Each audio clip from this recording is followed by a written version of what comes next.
What's up? What's going on? Welcome back to the channel. And I made this video for a specific reason. There is an individual who has called me out on YouTube, and I have to make some sort of response to this. So my first question to you all is, do you know this individual? Okay. If you don't know who this is, let me tell you who it is. There's a gentleman by the name of AddictCyclist. That is his YouTube channel. Real cool cat.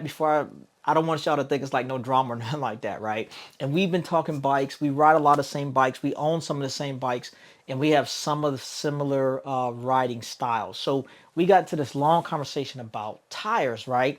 And he dropped this video talking about tire setups, whether it's tubeless, like using like a TPU tube, a Tubelito, how wide a tire is, how much a tire weighs, and kind of like what is his perfect or optimal tire setup for whatever type of bike that he's riding. And if you want to know more about that video, I'll drop a link below and you can go check it out. So I had really encouraged him to try tubeless again because he had tubeless before. He had a bad experience for it. And I was like, bro, tubeless is the way, is the only way. And you got to get you some tubeless, right? And for those of you that don't know, I love tubeless, right? And my favorite tire right now is the Victoria Corsa Pro. My two go-to tires is the Victoria Corsa Pro and the GP5000 STR, both in 32s. So when we were talking about configuration of tires and rim, one of the things that he really stressed about was talking about the total weight of the system and kind of like unsprung weight, and how do you get that tire up to speed.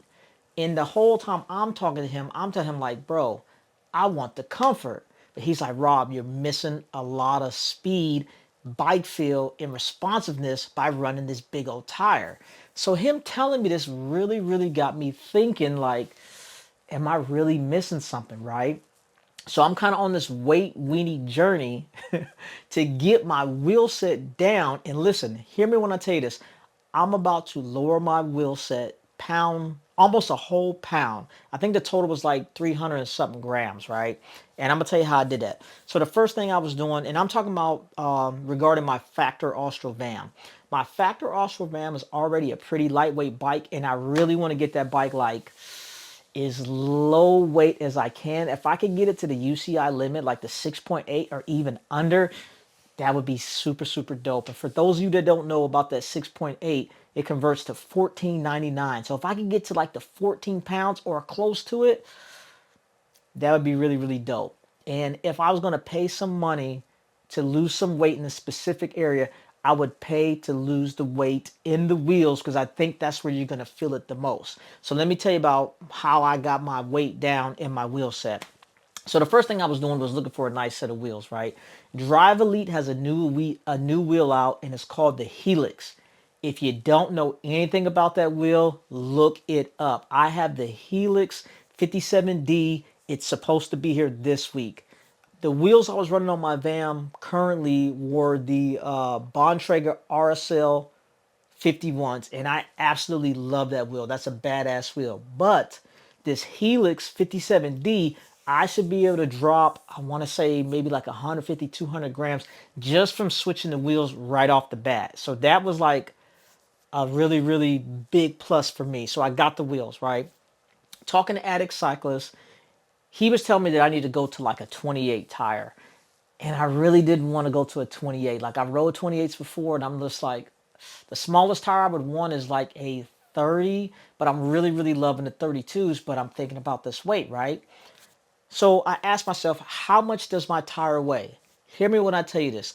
The Victoria Corsa Pro N32s weighs 320 grams.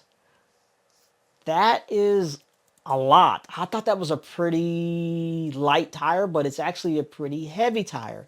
So for me, I was like, what is a good balance between the two? So doing some research, I'm going to go with the Envy SES tire. And I'm going to tell you a couple reasons why. The number one reason is because it's lightweight, right? Also, Envy does odd number tire sizes. So instead of 28, they got 29. Instead of 30, they got 31. Instead of 32, they got 33. So for me, I think the happy medium, I went with the 31. Now, the 31 tubeless tire from Envy weighs 285 grams. That is a pretty good weight cut. And that's just one tire. So you times that by two, you're talking like 50, 60 grams. So I'm like, okay, I'm feeling that. So right off the bat, switching the wheels, I'm saving about 100, 150 grams. Changing the tires, saving another 50, 60 grams. Now check this out. In the back of the bike, I'm currently running an AliExpress one-piece cassette. And the reason why I'm running that, one is for the gear ratio. For two, it's light. It is lightweight. I forget exactly how. I'm going to tell you how much it is, right? Now, the weight, it's lighter than Dura-Ace. The Dura-Ace cassette is freaking ridiculous, right? So my AliExpress 1134 one-piece cassette weighs 247 grams. And that's decent. But I got another dang on cassette that's coming, and it's a company called Neutron. And when I get it, I'm gonna tell you about it, and I'm gonna do a whole other video on it. Right? I have a one-piece custom color 1134 cassette, and it weighs 175 grams. That is crazy light. Crazy light. Now, granted, that cassette does cost $400, but hey, you got to pay to play, right?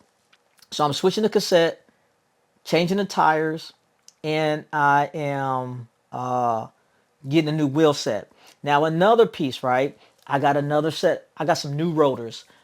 I was using the Dura-Ace rotors, and I was using the Hope floating rotors. And I'll do a video on the Hope rotors for those of you that don't know about that, right? The Dura-Ace rotors were really aesthetically pleasing, but they kind of weigh a lot too. And when I'm talking about weight, I'm going to tell you how much they weigh. The Dura-Ace joints, the 160s weigh 128 grams, and the 140s weigh 111 grams.